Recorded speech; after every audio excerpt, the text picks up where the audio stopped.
അഖിൽ മാരാർ എന്ന് പറയുന്ന ആള് ഞാൻ സത്യം പറയാം എനിക്ക് ആദ്യം ഒന്നും അത്ര ഇഷ്ടമൊന്നുമില്ലായിരുന്നു. ഉള്ള കാര്യം സത്യമായിരുന്നു.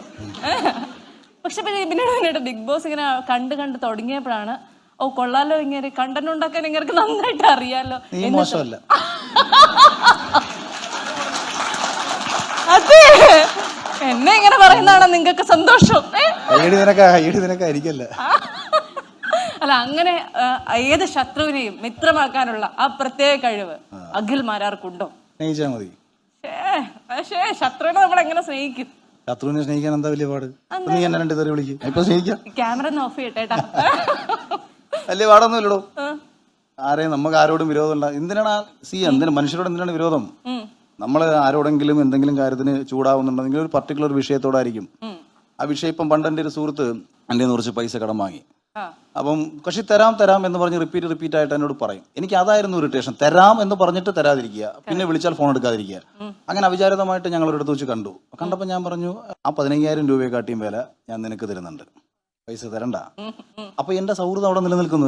15 ലക്ഷം രൂപയായിരുന്നെങ്കിലും അപ്പോഴും അങ്ങനെ തന്നെ വരത്തുള്ളൂ. എന്റെ കയ്യിൽ നിന്ന് 3 ലക്ഷം രൂപ കളഞ്ഞു പോയിട്ട് ഞാൻ എന്റെ കൂട്ടുകാർക്ക് അറിയാവുന്ന കാര്യമാണ്. ഞാൻ എപ്പോഴും പറഞ്ഞത് പോയില്ല, പിന്നെ എന്ത് ചെയ്യാൻ പറ്റുക? എല്ലാത്തിലും അങ്ങനെ ഉള്ളൂ.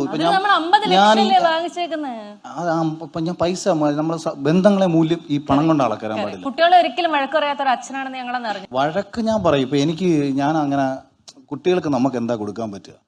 കുറെ കോടിക്കണക്കിന് രൂപ ഉണ്ടാക്കി കൊടുക്കുക എന്ന് പറയുന്നത് ഒരിക്കലും ചെയ്യാൻ പാടുള്ള കാര്യമല്ല. എനിക്ക് താല്പര്യമില്ല. ഒരു രക്ഷകർത്താക്കളും മക്കൾക്ക് വേണ്ടിയിട്ട് പണം സമ്പാദിക്കരുതെന്ന് പറയുന്ന ആളാണ് ഞാൻ.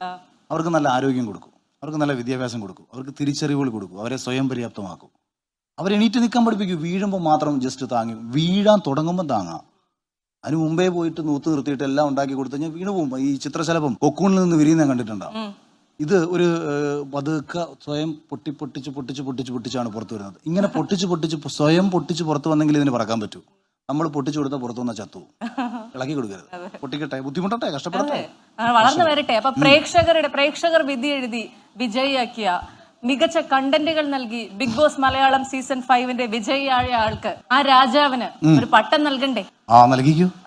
വരട്ടെ, പട്ടം വരട്ടെ. മാരാരിരിക്കുന്ന തട്ട് താഴെ തന്നെ ഇരിക്കും.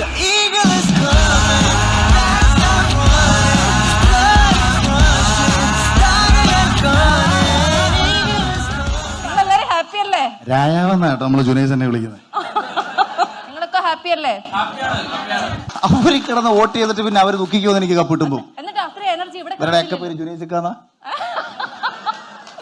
ജുനൈസിനെ കൂടെ കൊണ്ടുവരേണ്ടതായിരുന്നു. അങ്ങനെയാണ് ഇങ്ങനെ പറയില്ല. ഈ അഖിൽ മാരാർ ഒരു സംവിധായകനായതുകൊണ്ട്